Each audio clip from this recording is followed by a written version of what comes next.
Olha, essa frase que está na tela é um desabafo, né? Um desabafo que, nossa, podia ser de qualquer um da gente. Eu devolvi tudo, mas eles não param de me cobrar. O que eu faço? Essa é a história da Elzira. Uma história que começa com uma frustração muito comum, mas que termina, olha, com uma lição poderosa sobre os nossos direitos. Então, hoje a gente vai mergulhar fundo no caso da Elzira contra uma loja de móveis e um banco bem grande. É uma história de como um songo de consumo virou um baita pesadelo financeiro e, o mais importante, sobre como a gente pode lutar para que a justiça seja feita.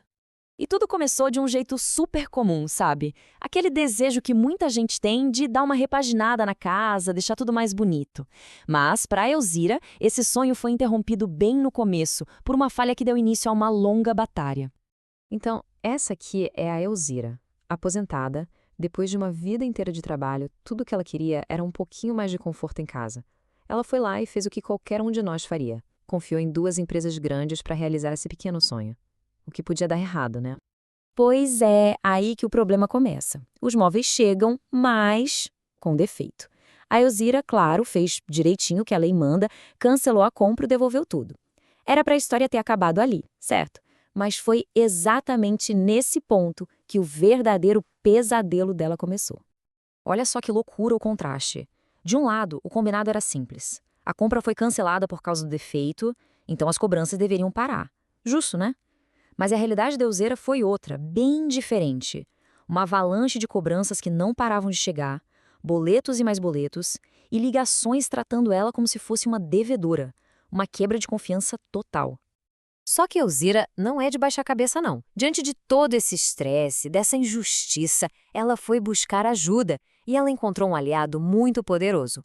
A lei, que age como um verdadeiro escudo para a gente, para o consumidor. E aqui, gente, tá o pulo do gato. Aquele sentimento de injustiça que a Elzira estava sentindo não era só uma impressão, era um fato. A nossa lei tem mecanismos específicos para proteger a gente em situações exatamente como essa, e é fundamental a gente conhecer. Vamos lá, para o primeiro conceito que é super importante, a tal da responsabilidade solidária. O que isso quer dizer na prática? Que a loja que vendeu, a Botafogo Home Móveis, e o banco que financiou a compra, o Banco Santander, são parceiros no problema. A Elzira não precisava ficar correndo atrás de um e de outro. A lei diz, vocês dois são responsáveis por resolver isso juntos. Outro ponto fundamental é a boa-fé objetiva. Parece um nome complicado, né? Mas a ideia é bem simples. É como se fosse uma regra de ouro dos negócios.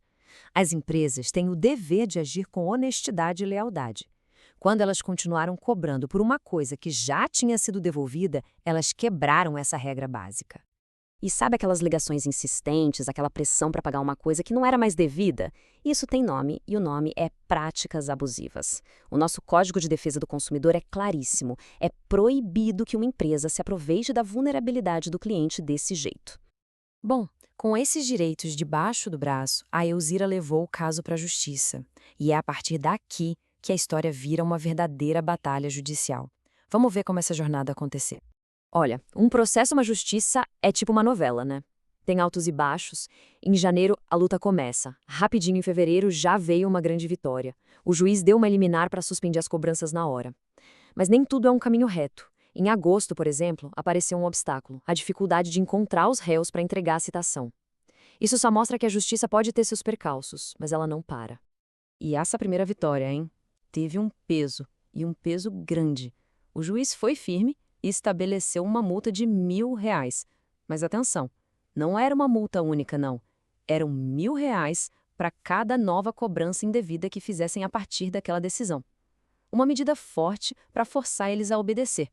E olha só que legal, a gente tem aqui o trecho da decisão do juiz, é direto ao ponto. O juízo defere a tutela de urgência, determinando a suspensão imediata das cobranças. Isso mostra que a justiça pode sim agir rápido para proteger a gente desse tipo de assédio financeiro. A ajuda pode chegar logo. A história da Elzira, no fim das contas, não é só sobre ela. É uma fonte de lições muito valiosas. Agora, vamos tirar da luta dela os aprendizados que servem para todo mundo, sobre os direitos que todos nós temos e deveríamos conhecer. O que a jornada da Elzira prova pra gente é uma coisa muito poderosa. Por mais que a gente se sinta pequeno, na frente de uma empresa gigante, a lei existe justamente para equilibrar essa balança. O sistema legal foi feito para ser esse grande nivelador, para proteger o cidadão comum. Tá, então, e se uma coisa dessas acontece com a gente? O que fazer? Bom, tem um passo a passo aqui que ajuda muito. Primeiro, guarde tudo. Cada recibo, cada e-mail, cada anotação de ligação.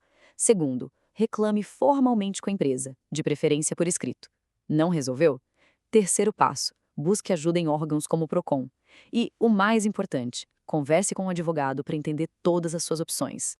Para a gente fechar o raciocínio, vamos resumir as grandes lições do caso Elzeira. Primeiro, a loja e o banco estão no mesmo barco, são responsáveis juntos. Segundo, o direito de qualquer pessoa à dignidade é protegido pela lei. Terceiro, na justiça, muitas vezes é a empresa que tem que provar que está certa, não o contrário. E, por fim, a ajuda da justiça pode ser rápida e muito eficaz. E para a gente terminar, fica a reflexão, né? Quantas outras Elziras não existem por aí? Histórias como a dela, infelizmente, não são raras. Muita gente acaba sofrendo em silêncio porque não sabe o que fazer. Por isso, a informação é a nossa ferramenta mais poderosa. Conhecer os próprios direitos não é só sobre se proteger, é sobre garantir que a balança da justiça sempre pese para o lado do que é certo.